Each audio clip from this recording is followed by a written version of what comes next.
गत प्रभु मोर।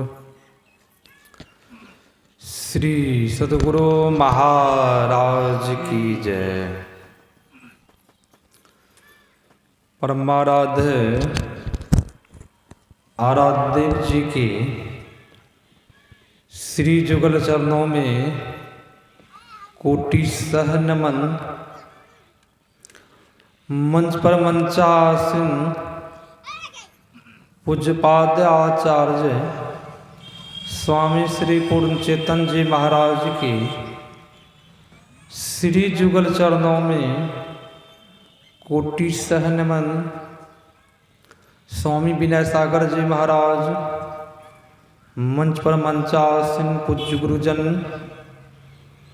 सत्संग उपस्थित धर्म प्रेमी माताओं एवं बहनों, सबों को मेरा नमन है।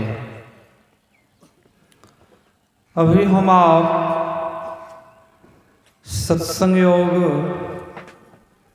भाग प्रथम से पाठ श्रवण किए।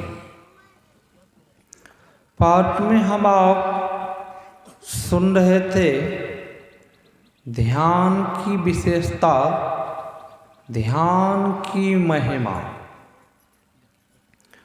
संत महापुरुष ऋषि कहते हैं कि या संसार का काम हो या परमार्थिक काम हो, दो काम में ध्यान चाहिए। संत महापुरुष ऋषि कहते हैं संसार में भी जीने के लिए सुनना होगा और देखना होगा। देखना का अर्थ ध्यान करना। परमार्थिक काम में भी अब जब आगे बढ़ेंगे, आंतरिक आगे जब बढ़ेंगे, उनमें भी देखना होगा और सुनना होगा। संसार में भी जीने के लिए देखना होगा और सुनाना होगा। अंदर में भी वही है, देखना है और सुनना है। जो हम आप देखते हैं उसी को ध्यान कहा गया है। संसार में जो भी कुछ काम करते हैं तो ध्यान से करते हैं। जो काम ध्यान से नहीं करते हैं तब क्या होता है? हानि हो जाती है, वह काम नहीं बनता है, बना हुआ काम बिगड़ जाता है। क्यों? वह काम ध्यान से नहीं किए। वही संत महापुरुष कहते हैं ध्यान का 8 अंग है, 5 लक्षण है, साधुओं का और विद्यार्थियों का। 8 अंग क्या है? यम, नियम, आसन, प्राणायाम, प्रत्याहार, धारणा, ध्यान, समाधि। 5 लक्षण क्या है?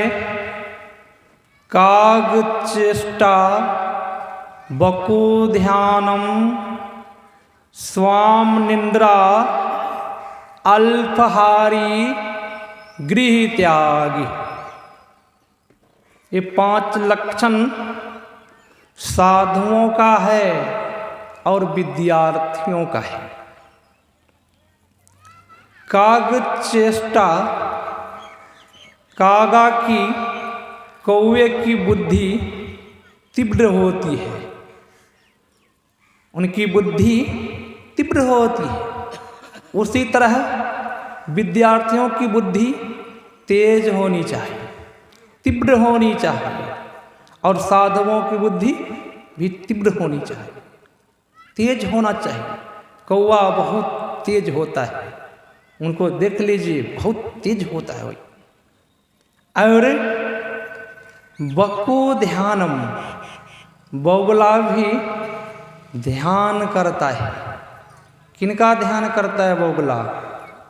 मछली का ध्यान करता है, ठीक उसी तरह साधुओं को और विद्यार्थियों को, जो विद्यार्थियों हैं ध्यान से पढ़ाई नहीं करेंगे वह आगे नहीं बढ़ पाएगा, वह कुछ नहीं हासिल बन पाएगा, नहीं कर पाएगा, नहीं कलेक्टर नहीं पुलिस कुछ नहीं बन पाएगा, विद्या संग्रह नहीं कर पाएगा। क्यों नहीं कर पाएगा?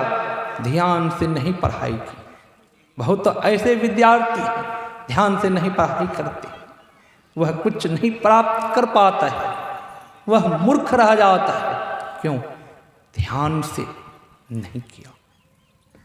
साधु जन है, ध्यान नहीं करेगा, अंदर में कुछ प्राप्त नहीं कर पाएगा, उनको ज्ञान नहीं हो पाएगा।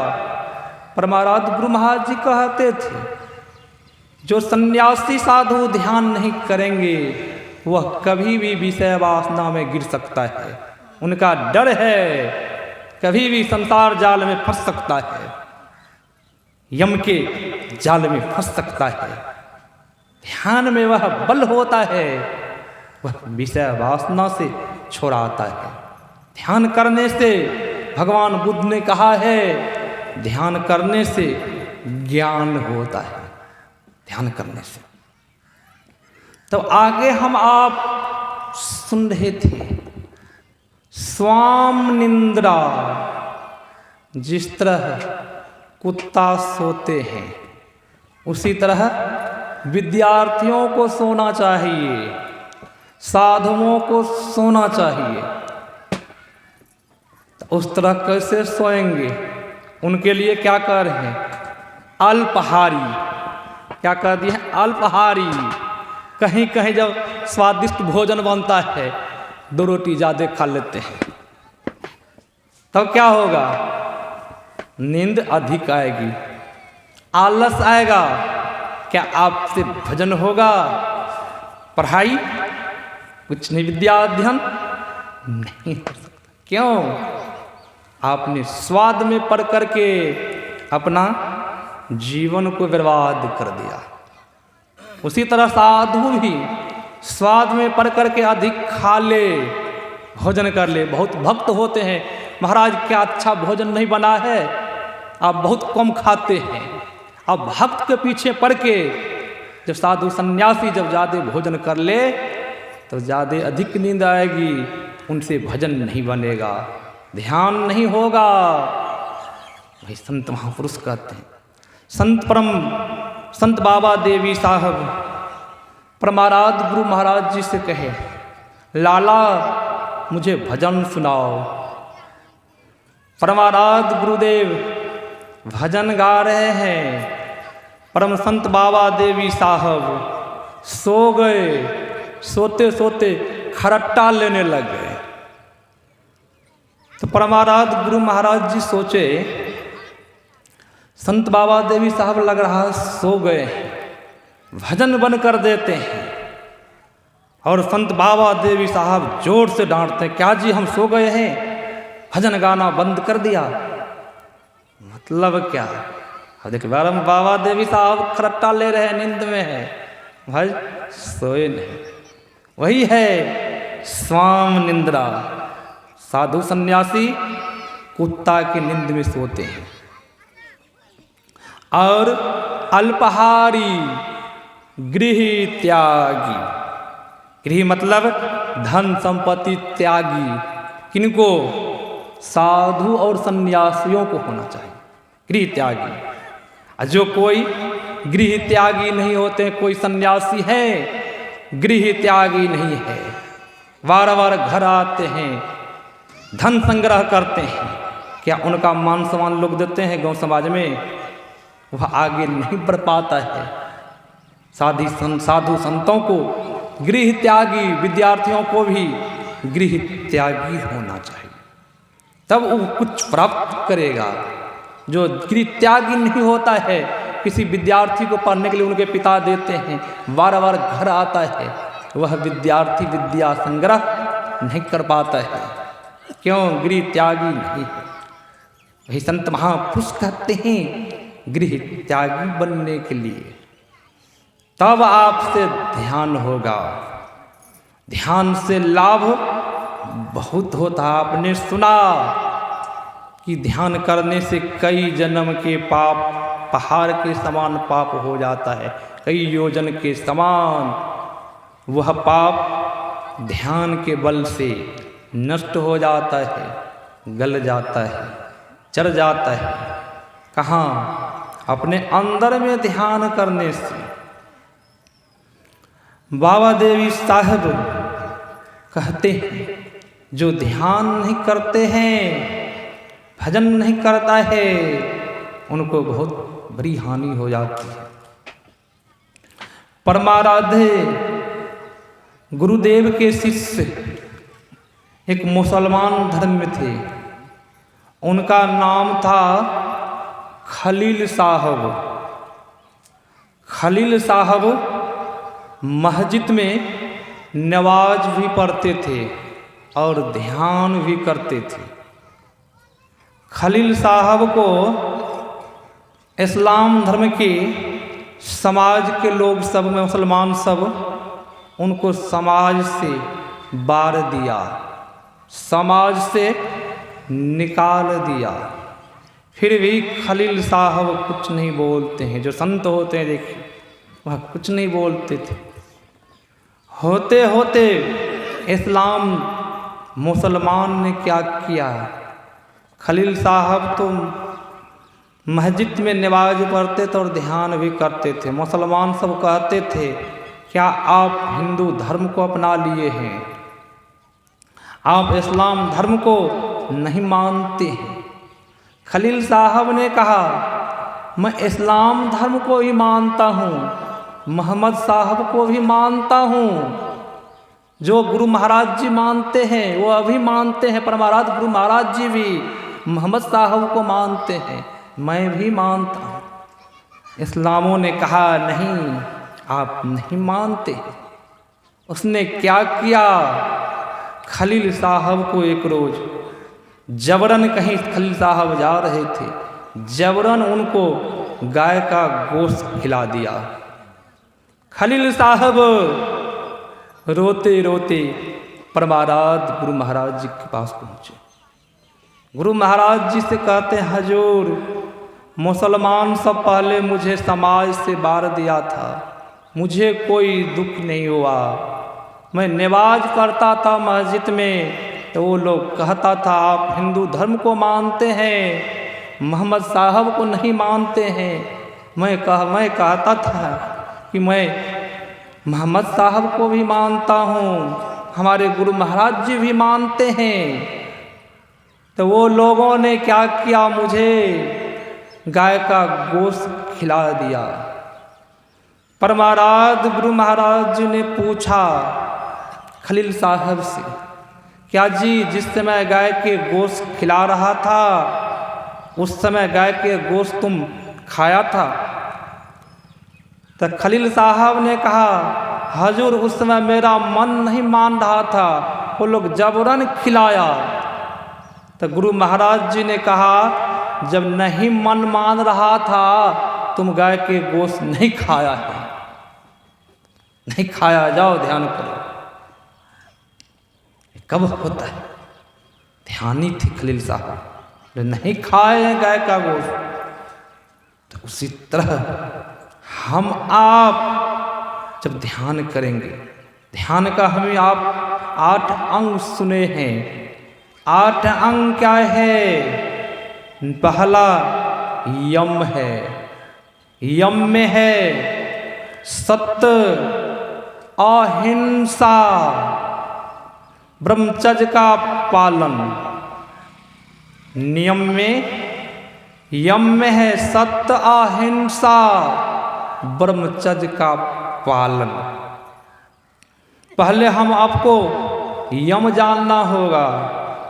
सत्य पर रहना, ध्यान करने के लिए सत्य को अपनाना होगा। अहिंसा, किसी प्रकार का हिंसा नहीं करना। जब किसी प्रकार की हिंसा करते हैं हम, हिंसा 2 तरह से होती है, वार हिंसा, अनिवार्य हिंसा। अनिवार्य हिंसा में कोई पाप नहीं लगता है। जिस तरह किसान है, सतगृहस्थ है, उनको खेती करनी है, वह किसान है, खेती नहीं करेंगे तो उनका जीविका नहीं चलेगा। वह क्या है? अनिवार्य हिंसा है। वार्य हिंसा है किसी को जानबूझ को हम मार देते हैं, जान रहे हैं इसमें जीव है फिर भी उनको मार देते हैं। ये क्या है? वार्य हिंसा है। इस हिंसा में पाप लगता है। वही परमाराध गुरु महाराज जी कह रहे हैं, सत्य अहिंसा और ब्रह्मचर्य का पालन। जो साधक है उनको ब्रह्मचर्य का पालन करना होगा, तब उनसे ध्यान भजन होगा। नियम में है तप, सोच, तप, तपस्या, संतोष, ये क्या है? नियम है। और धर्मशास्त्र का अध्ययन करना, सोच, तपस्या, संतोष और धर्म ग्रंथ का पाठ करना, ये क्या है? तो नियम है। सोच मतलब हम आप सोच मैदान जाते हैं, बहुतों साधक है सही से हाथ भी सफाई नहीं करते हैं, बस एक बार दो बार मिट्टी लेते बस हो गया। कम से कम 4-5 बार हाथ को साफ करना चाहिए। सोच में बहुत तरह का सोच है, सदाचार का पालन उसी में आता है। सोच, सदाचार, ये सब पालन अपनाना होगा। शिष्टाचार, शिष्टाचार, सदाचार, ये सब अपनाना होगा। तब फिर कह दिए हैं सोच, संतोष, तपस्या। अब संतोष भी करना होगा, और हो जाए और है जो कहते हैं और संग्रह धन हो जाए, धन असंग्रह करना, संतोष करना पड़ेगा। तब आपसे तपस्या होगा, तब है धर्मशास्त्र का अध्ययन करना। उपनिषद में कहा गया है साधकों को जब ध्यान करते करते मन उब जाए तब क्या करें। यहाँ बात आ जाए कि बहुतों को मन उब जाता है, तब उस समय हम आप क्या करें? बातचीत करें, सिगरेट तमाकुल पिए। बहुत ऐसे हैं कि संतों ने कहा बातचीत करने से नहीं कुछ लाभ होगा।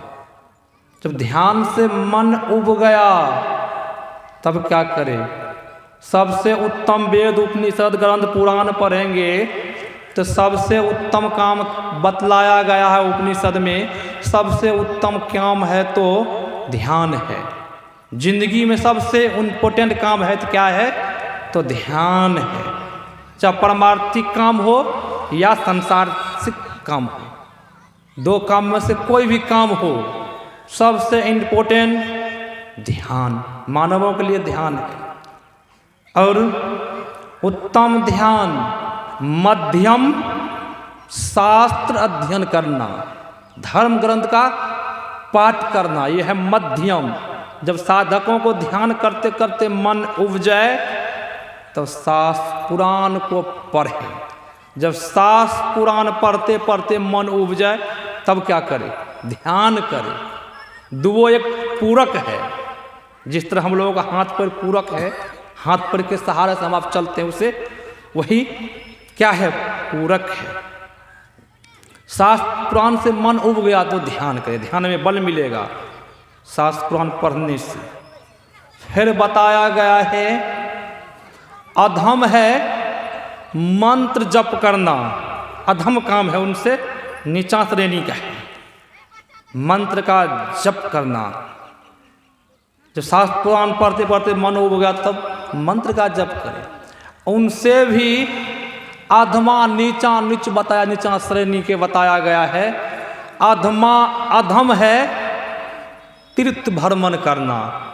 जिस तरह हम पूजा पाठ तीर्थ स्नान जाते हैं, बहुत बहुत चारों धाम जाते हैं, वेद उपनिषद में बताया गया सबसे नीचा वाला श्रेणी वाला काम तीर्थ भ्रमण करना है। ये 4 धर्म ग्रंथ का पाठ हम लोगों को करना चाहिए। तब फिर आप हम सुन रहे थे आसन, आसन पवित्र होना चाहिए। ये नहीं कि जैसे तैसे बैठ गए, महाराज ध्यान नहीं लगता है, त्वच्छ का ध्यान नहीं लग रहा, क्यों नहीं ध्यान लग रहा है, जैसे तैसे कहीं बैठ जाते हैं। संत महापुरुष कहते हैं जब आपके पास में आसनी नहीं है तो कोई बोरी को साफ करके, एक हाथ की बोरी आसनी बना करके उस पर ध्यान लगाइए। ये नहीं जैसे तैसे जहाँ तहाँ बैठ जाते हैं तो ध्यान नहीं लगेगा। और समतल स्थान होना चाहिए, ये नहीं जहाँ तहाँ बैठ गए, ऊंचा गहरा स्थान है बैठ गए सो नहीं, समतल स्थान होना चाहिए। आसनी पवित्र समतल स्थान। आप बैठ के क्या करेंगे, घर दर धरगर मस्तक सिद्ध साध आसन आसीन। अब करना क्या है, धर दर मस्तक सिद्ध साध। अब धर पूरा शरीर, सिद्ध साध होना चाहिए, नहीं कि टेढ़े घोड़े बैठे हैं, झुके बैठे हैं तो ध्यान नहीं होता। धर मस्तक सीधा सिद्ध साध, तब क्या होगा, करना क्या होगा, तब जब सिद्ध साध हम बैठ गए तब मंत्र का जप करना होगा। तब करना क्या है, मंत्र का जप करना है। मंत्र जप करने के समय होता क्या है, गुनावन होता है, भयावक होता है अंदर में, गुनावन बातचीत होती रहती है मन में, मन भागता रहता है। जो नहीं सोचते वो भी सोच लेते हैं मन में, मन भाग रहा है, गुनावन हो रहा है। अब करना क्या है, तो वही संत महापुरुष कह रहे, परमानंद कह रहे हैं, प्रत्यय प्राणायाम करना है। अब प्राणायाम करते करते मन भाग रहा है, तब प्रत्याहार करना है, उन पर वार करना है, उनको पकड़ना है, पकड़ के लाना है कहाँ, इसी शरीर के अंदर में।